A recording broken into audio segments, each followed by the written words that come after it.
Hey, early morning. Oh man. Cinema cycle time. September 15th, 2015. Random movie generator. Random media generator. B24 Liberator. Warbirds of the Second World War. A VHS tape. I don't have a lot of military stuff like this. This is one of the few things I do have, because you can find this stuff almost for free at most thrift stores. It's mostly archival footage that's free to the public that people have packaged in fancy wrapping and sold to war buffs, I guess. Must be a big market in that. You have the military channel. That's pretty much all they show on cable. This is actually interesting though. It's an interesting series. They do have some interesting insights into it. It also is a bit of a old home field, because my father, who's now deceased, used to fly these airplanes in World War II in Germany. So let's get educated about strategic bombing in the 1940s.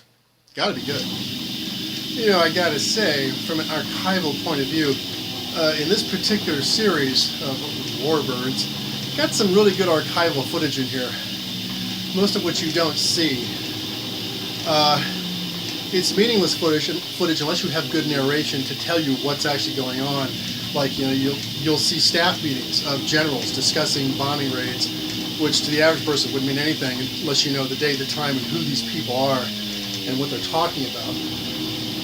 It also does give an interesting aspect to the Second World War from an operational point of view. It's not so much blood and guts and glory here.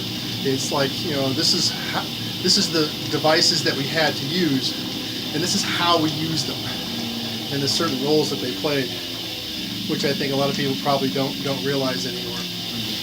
One of the more interesting aspects of these military documentaries is that it's the one chance for these little geek-like people who kind of are fascinated by the subject matter to find these curators and these historians and these people who actually have jobs where they live in back rooms and they research stuff and they look for artifacts and stuff, and they actually go and interview them, and they're sitting there in their office with their glasses and books all around them, like, well, you know, the B24 was a very exceptional airplane.